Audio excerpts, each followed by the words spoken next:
Kate, welcome to this episode of the Australian Finance Podcast. We have a very special guest with us today. Yes, it's good to be back, Owen. And we've got Phil, who is actually a fellow podcaster. So it was great to get Phil on today. And I'll hand it over to him to introduce himself and his podcast as well. Oh, hello, Kate. Hello, Owen. Thank you very much for G'day, Phil. inviting me onto the podcast. It's a real pleasure because I love the work that you guys are doing as well. And likewise. Yeah, what we're just trying to do and educate investors.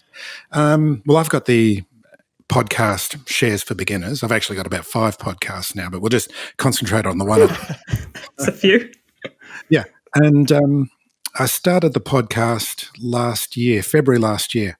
And I come from a media background. I come from a radio background. I've worked at the ABC, Triple J, commercial radio, had my own recording studio for many years. And so I've worked in all sorts of areas of media, and podcasting seemed to be an area that suited my skills and talents. So I just really wanted to get involved in that. And I worked on one of Carl Kruszelnicki's podcasts for a while there a few years ago, and then had a couple of my own podcasts, did the usual cliched podcast where 3 mates sit around talking about music that they like, and then another leadership podcast. And then there was I've been investing and interested in investing for many years, and I've been, with various degrees of success, I've been investing in the share market. And I just thought one day it just came to me, Shares for Beginners as a name. And so I started on that.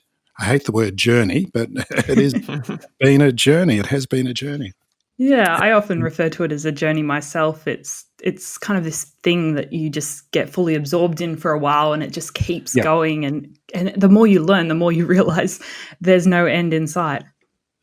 Well, that's incredible, because when I first started, I was thinking, how can I find guests and what are we going to talk about? And now I've got totally the opposite problem. There's too much to talk about. And, just as an example, I really want to cover mining and commodities, and I'm just still haven't gotten around to doing those. Just that's as an example. But anyway, it's been a great journey and for me, and learning about investing, learning about the share market, and just having some fantastic experts on the show. Phil, you said there that you were coming at this from a beginner's perspective. Yes. And we talked off air, and you and I have spoken previously about, I guess, the cherished position that we're in being podcast hosts, because we can absorb all this information from these experts. Mm-hmm. So Shares for Beginners, can you just tell us a little bit more about it? Are you just interviewing the best guests you can find, and how do you structure the series? Yes, well, I'm looking for guests all the time that will give some sort of new information to listeners. Sometimes I find that I'm trying to find new things all the time to talk about, new subject areas, new ways of investing, new people to talk to. But basically, I'm looking for people who have got interesting things to say and that have got really good lessons for investors. I noticed, for example, one of the great examples, and you've had Andrew Page on recently. People love Andrew. I can just tell from the statistics of the podcast listening that he's one of the ones that really engage with the audience. So it's partly that, and it's partly just my own curiosity. If I find something that I'm curious about, I just look for the person that would be good to talk about. And I think because I'm coming at from a non-financial services background, one of my slogans is, I'm not afraid to ask the stupid questions.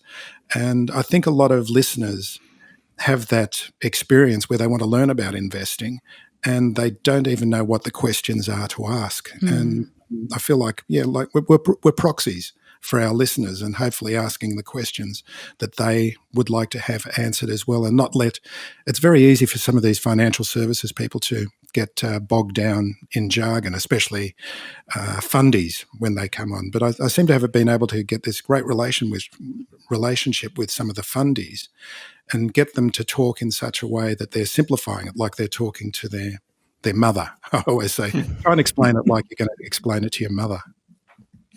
That's great. Peter Lynch, author and investor, says that if you can't explain it to a 10-year-old or younger, then you don't know what you're doing. And I think it's such a good way for us to, I guess, think about how we deliver messages. And it comes back, I guess, Right. to that Feynman technique, the Richard Feynman, the physicist, who has this technique that when you try and explain it to someone else, it's only then that you realize there's gaps in your knowledge and you can go back and fill those in. Yeah, he was a great bongo player. Just as a side note as well, did you realise he was a great bongo player? No, I did not. That's a fun fact for today. Oh yeah, have a look at the book. Surely You're Joking, Mr. Feynman. It's a fantastic read. His autobiography, I think, but hilarious. He was a great character. Yeah, I've seen some of his work just through some of the times that he spent on reviewing the space shuttles and stuff like that, and it's he just seems like a fascinating person. Yeah, and his videos on YouTube as well. We'd urge listeners to explore Richard Feynman's body of work. Yeah, he's certainly one of those ones that come at it from a kind of a multidisciplinary approach where you can bring many different ideas from different industries and weave them together. But back to the topic of investing, Phil, which is why we're here. I'm sure we could go on for a long time. But so now that you've been doing this for a while and you've been investing for a while, what have been some of the best things that you feel you've done, either with the podcast or with your own investing? Well, with my own investing, I've been scared off. I've made so many terrible mistakes in the past with investing that I'm basically all ETFs now. Listening to the guests and meeting some of the people and people like Andrew Page and Claude Walker from A Rich Life and some of those, I just realised how much work is involved in really fundamentally understanding what a business is doing. One of the best things I've done is join the Australian Shareholders Association. And if I may give a plug, because I've become very involved with the association, I would urge everyone to pay their $130 a year and join the association, because they've got members who've been investing for 40, 50 years and the knowledge that they have. I mean, one of the best things was going to their member meetings. Have you ever been to a Shareholders Association member meeting? No, I haven't. Yeah. I walked in one day and I thought, oh, this is shareholders, or the Association of Retiree Shareholders. I wondered what I was going to get out of it. And then suddenly, when the discussion erupted, you just realise that these people, not only do they know about the companies, they know about all the directors of the companies and the management of the companies, the other companies that they've been managers and directors of, and the mistakes that have happened in the past and the things to watch out for. It's just an incredible body of general history in the share market. And I guess the other things that I've been learning about is, like you said, just from the guests. Did you want me to go through some of the lists that I've got here? I've been writing a very long list here, Owen and Kate. Feel free to share some of the lessons. Yeah, that'd be great. Well, some of the things are this is one from the Shareholders Association, treating your investments like a garden, where basically you're just letting the good flowers grow and you systematically cull out the weeds. And just do this just on a very gentle basis for the long term. And that's the other thing, of course, investing for the long term. I've got a Facebook group now as well. If anyone wants to join up, look for Shares for Beginners on Facebook and start asking some questions there. And if you guys would like to join, that'd be great. I think I joined last week. Bit of action going on in there. Oh, you did. You did. That's right. Yeah. But what I think a lot of young people, they're coming into the market now. They've heard about Afterpay. That's it. That seems to be the star stock. Everyone wants to talk about Afterpay. And they think, oh, I could make lots of money by investing in the share market. And I guess that's part of the warnings that you and I and all of us are trying to show, is that, no, it's not just as simple as having someone telling you what to buy. It's that journey word, where you've got to learn so much about what you're doing yourself and doing your own research and looking for the systematic way of doing it, and also doing it for the long term. I mean, listeners have got so much time on their hands. Just be in there for the long term. That's something that I noticed, Phil. Sorry, Kate. Just with even people that are a bit older, so even people that are approaching retirement, right? They may not think it, but even at the age of, say, 65, it's still probably 15 or 20 years that you'll have money invested. So it's important to think long term, even though you might not think that, this money needs to get me by the next few years. It actually is still a long-term proposition for a lot of people. It is. It's a long-term proposition, and you've got to be in there for the long term. Sorry, Kate, did you have a question there as well? Oh, no. Owen pretty much said the same thing. Great minds, something like that. Yeah, because that's it. It's just no one can predict the future. That's the other one of the great learnings is no one can predict the future. You've got to be in there for the long term. And the other great lesson, and this is something where I made mistakes in the past, is not being diversified, which is, of course, why I've retreated like a turtle, putting my head back into the shell, into the comfort of ETFs, where you're going to get that diversification. Yeah, absolutely. And how did you start sort of figuring out these concepts? Was it before you started the podcast and you just sort of slowly absorbed them, or is it all from your mistakes or from other people? No, starting basically from joining the Shareholders Association, which was about the same time as when I started the podcast, and talking to some of the great investing minds that we have here in Australia. So it's quite interesting. You've come to investing a little bit later in life. I guess a lot of our audience are maybe in their 20s and 30s and sort of are getting started quite early. But it's really interesting to hear a different perspective of someone who started a little later and is still getting fully into the journey and learning as much as they can. Well, I've been doing this for a long time. My first share purchase was back in the days of paper trading, where there was no electronic exchanges, where I went and met the broker and went into his office and he gave me his tip, and I said, okay, we'll invest in that company, which is still on the ASX, actually, Youve Mining. And I said, okay, and he wrote down the order and then gave it to someone who came in and obviously went and placed that paper-based trade for which I got a certificate for. So I have been doing this for a long time, as well as in the 90s, being involved in some of the big share floats, the CBAs and what was the other one? Oh, it's a long time ago. Hard to remember. I hope you held on to your CBA shares if you got them. No.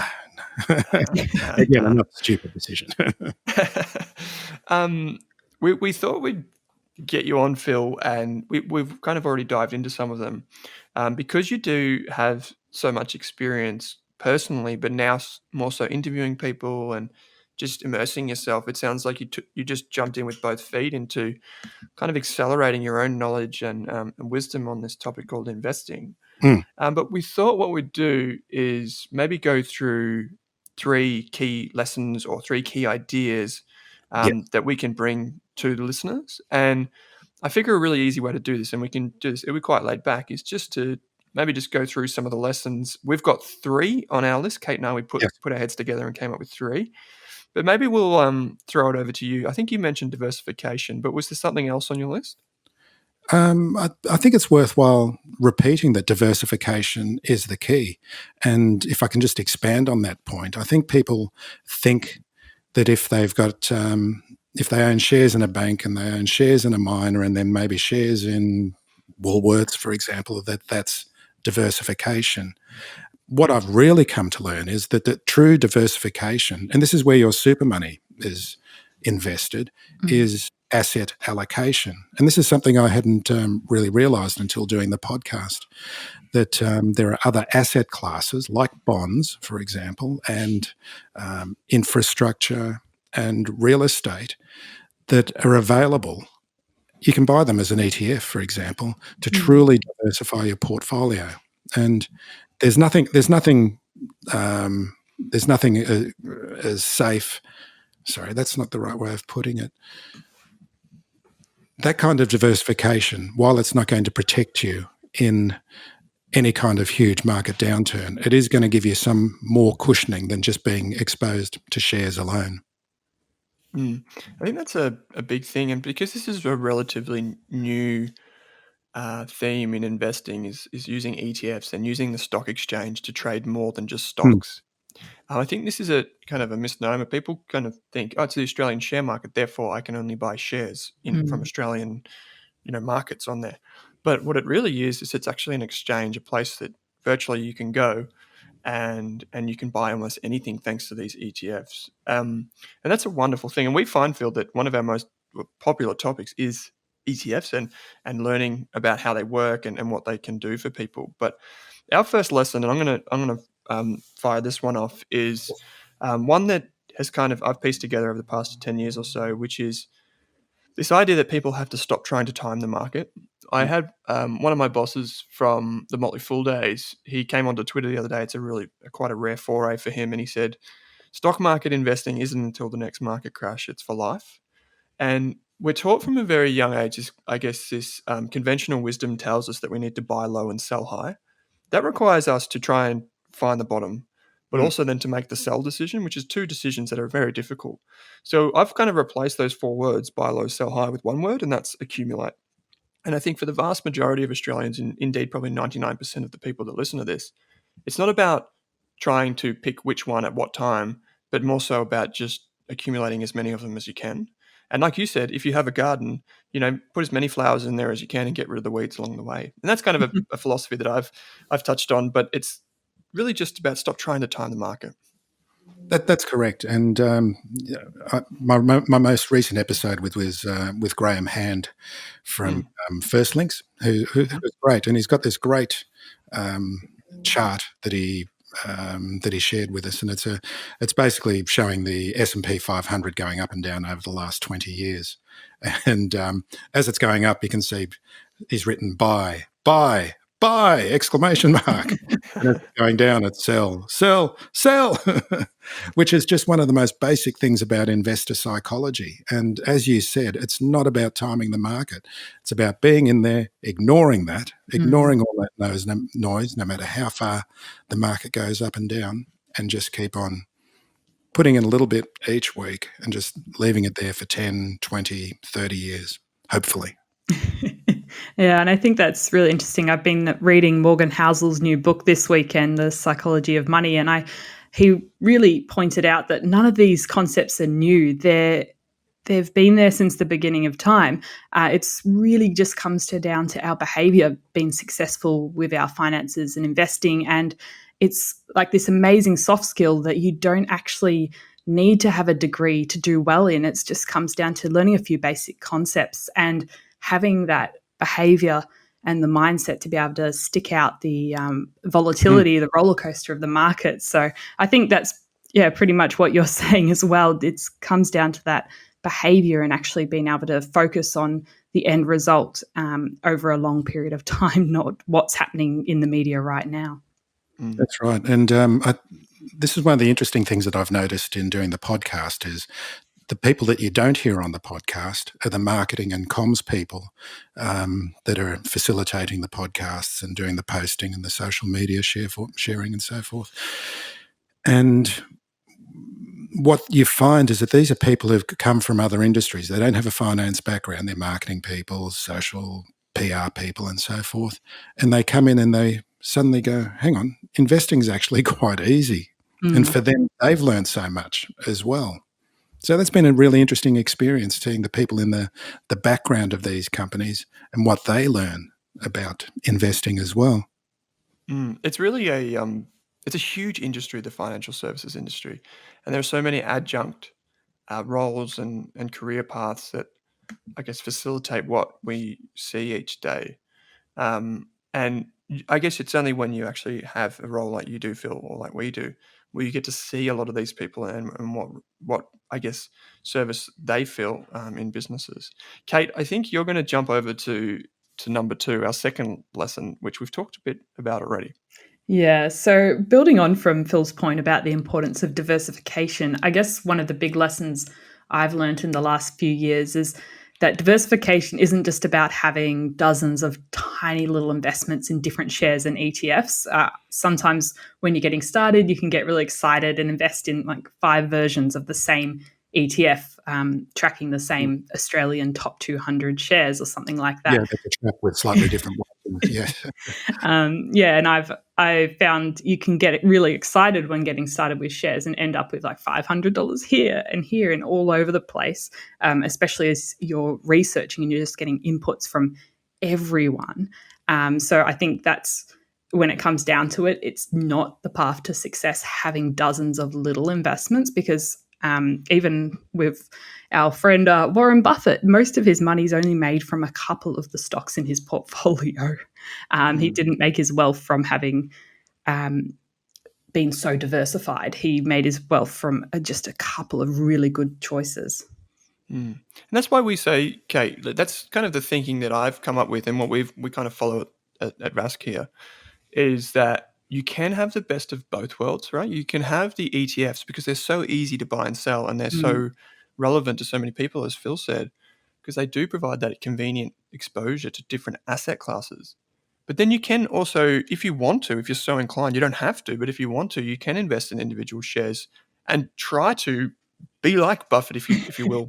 So you can do that. But I think the mistake, like you said, the mistake that people make most commonly is that they think, and this is an old school stockbroking philosophy, and I talked about this in one of our educational videos recently, where there used to be this thing called the race to 30, and it would be where you start with one share, obviously your first one, and then stockbrokers or what have you would try and tell you, you have to get to 30 because that's, academic research tells us that That's 30 true shares is well diversified. diversification. Yeah. Yeah, and it's true that if, statistically speaking, that if you do get more shares, you do become more diversified, but there's better ways to do it these days. 30, 40 years ago when this research was coming out, that was relevant at the time, but now there's something new. And I think, I don't know what you think, Phil, but I feel like people nowadays are afforded a tremendous opportunity to have the best of both worlds.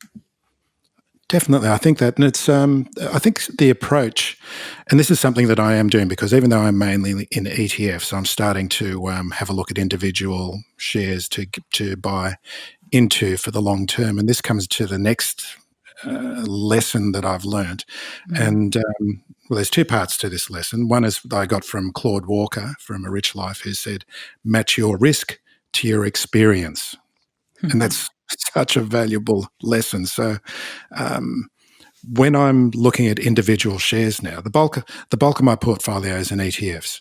But then when I'm looking at shares, I'm not risking a lot. I'm just doing a little bit at a time, just to see and to learn about this particular company that I'm investing in.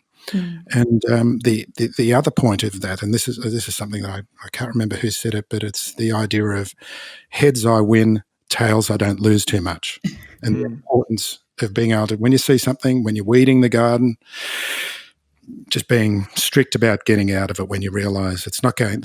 What I thought was my thesis for getting into a particular share or a particular company, when it's not working, just get out, cull those weeds.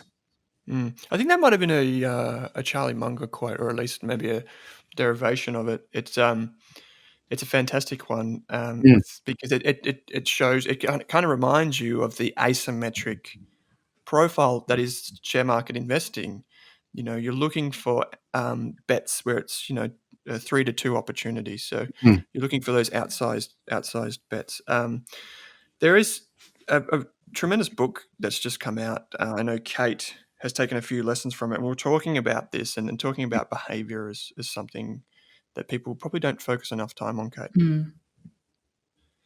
Maybe I'll throw it over to you. Oh, right. Yeah, I guess that's leading on from Morgan's book. You can tell I have spent the entire weekend reading it.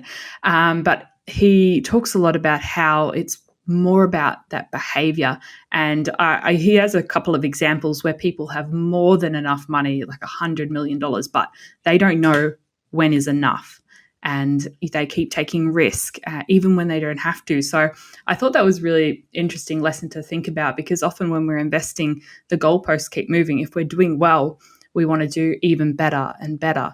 And I found that, concept really, it's nothing new, knowing when is enough, but coming back to your own portfolio, you might keep thinking, I want to do better than I did last year. You want to beat your friends or something like that. And I really like that concept that just brought it back home, knowing when's enough, knowing what risk is enough for you to take as well. and having a methodology and having a system in Yeah. place. So, and this is something that you learn and develop over many years. I mean, I'm not good at it, and I'm still trying to develop it. But I'm not sure if you know the QAV investing podcast with Tony Kynaston. Yeah, I've heard of it. Yeah. Yeah, it's really worth a listen. And he's got a methodology. He's been investing for 25 years as a private investor, doing 19% per annum consistently. And it's a methodology that he's built up over a long period of time. And it's basically allowed him to make very, very good money, and also to play a lot of golf and not even think about it and worry about it. It's I think people often benchmark their financial, I guess, wellness and wealth against their income or against, let's say, a portfolio. We see that a lot of times in property circles. Is tell us the value of your portfolio and so forth. But oftentimes, the true measure of wealth is how much humility you have, and that has nothing to do with financial, like monetary rewards that you've accumulated, and it's just to do with your behavior. And I think everything else that goes above and beyond what you need is just your ego, and I think that comes from a Morgan Housel quote as well. I know this is the biggest mistake I make. It's called the Dunning-Kruger effect, isn't it? You've heard that term where you overestimate your own ability, and a lot of people overestimate. And this is one of the main things. This is one of the main lessons that I really always, for a long time, overestimated my ability, and without taking the necessary steps to learn, which is part of why I started the podcast, because I really wanted to learn from the best people. But humility is so important, really, and having some friends that you can talk to about it, so that you can test your ideas out. Again, coming back to Andrew Page and Strawman, that model that he's put together, where people can actually share their ideas, test their ideas, and argue those ideas. I mean, you want to know what it's like in a funds management company. They're not just making an investment based on, I think this is a good idea. They fully research, they go and talk to the companies, and then they argue. They have these robust discussions amongst all the fundies, all going, well, should we do this? No, that's a terrible idea because of blah, blah, blah, blah. But, this is a great idea because of blah, blah, blah, blah. And having that humility to be able to have your own ideas tested and thoroughly researched as well, it's so important.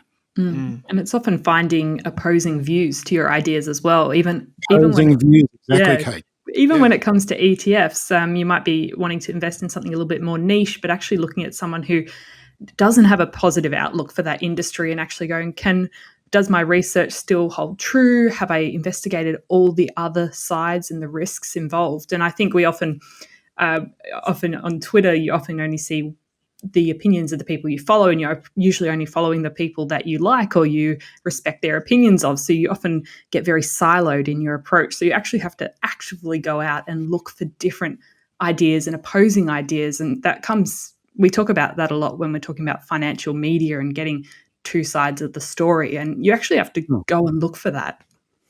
Yep. Contrarian ideas. Yeah. Yeah. In investing, once you've done it for long enough, you realize the most empowering question to ask yourself is what sucks, is to invert the logic. And because this comes back to a mistake that often beginners make, particularly with their behavior, or especially with their behavior, is that they think that the share that they have invested in owes them something. So they feel like they need to defend it. If someone has a criticism of Commonwealth Bank and I own Commonwealth Bank, well, that's not true. How dare you? When really, those are the views that you should be seeking. And as to Kate's point, this is something that I'm very conscious of as well. I'm a prolific user of Twitter. Probably shouldn't be, but I often remind myself that it's important to follow the people that I don't agree with, whose investing strategies I don't think work, because those are the people that present the critical ideas that I need to question my own abilities and my own strategy. So that's really, really empowering. Phil, there's a couple of extra questions. We realised we've probably got a little bit of time left on our hands, and sure. There's probably two here on the end that we thought we'd just go into. Which, what do you think are some of the barriers that people face when they start investing in shares? And do you have any strategies to overcome them?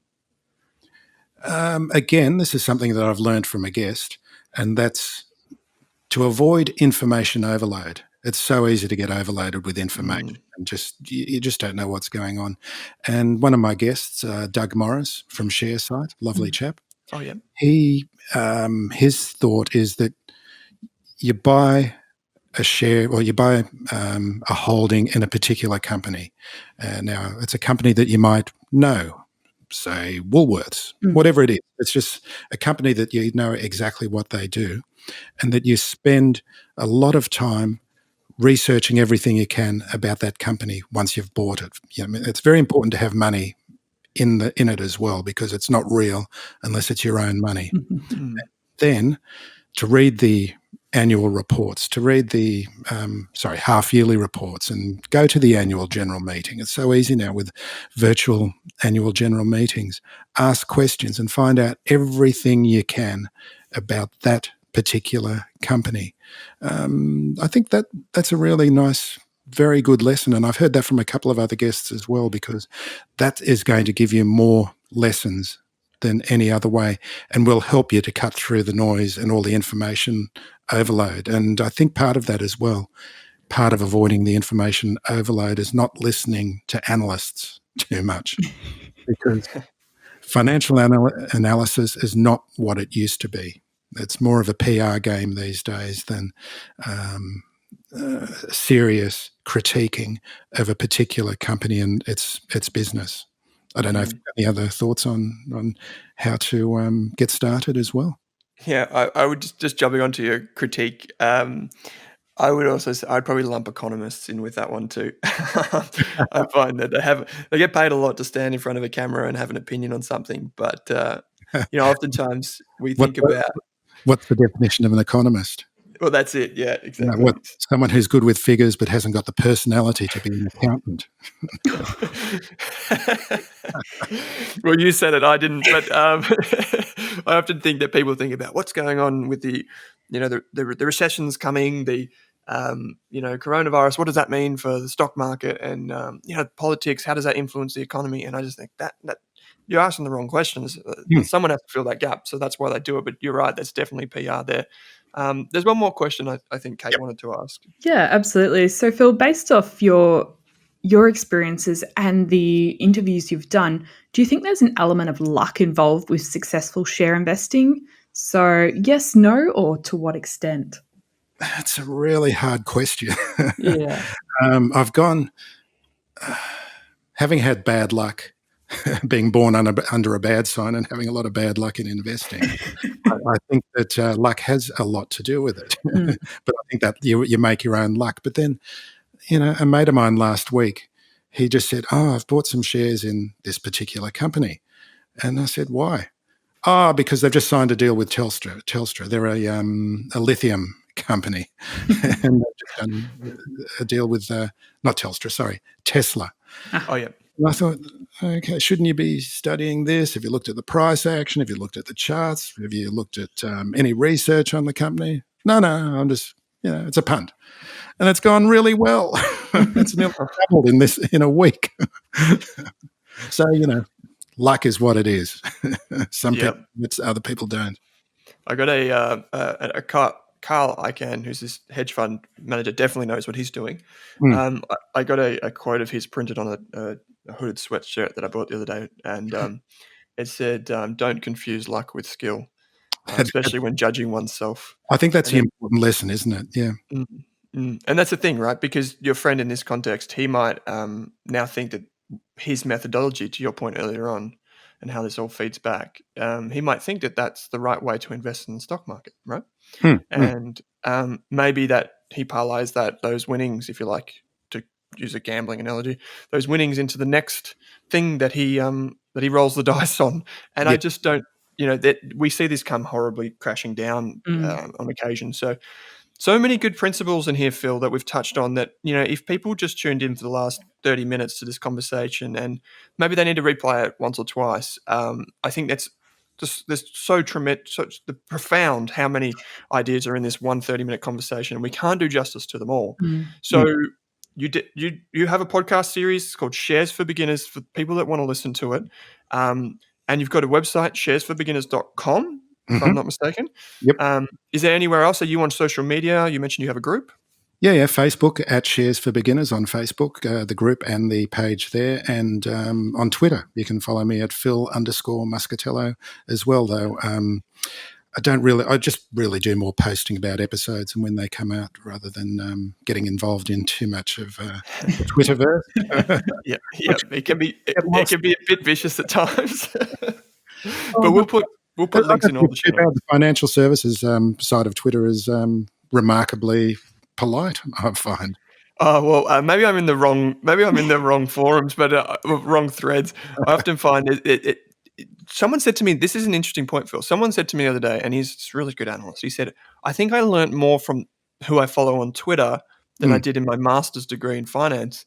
And Yes. I just had to step back and think about that for a moment. And I thought, yeah, well, there are so many great people on Twitter that you can follow.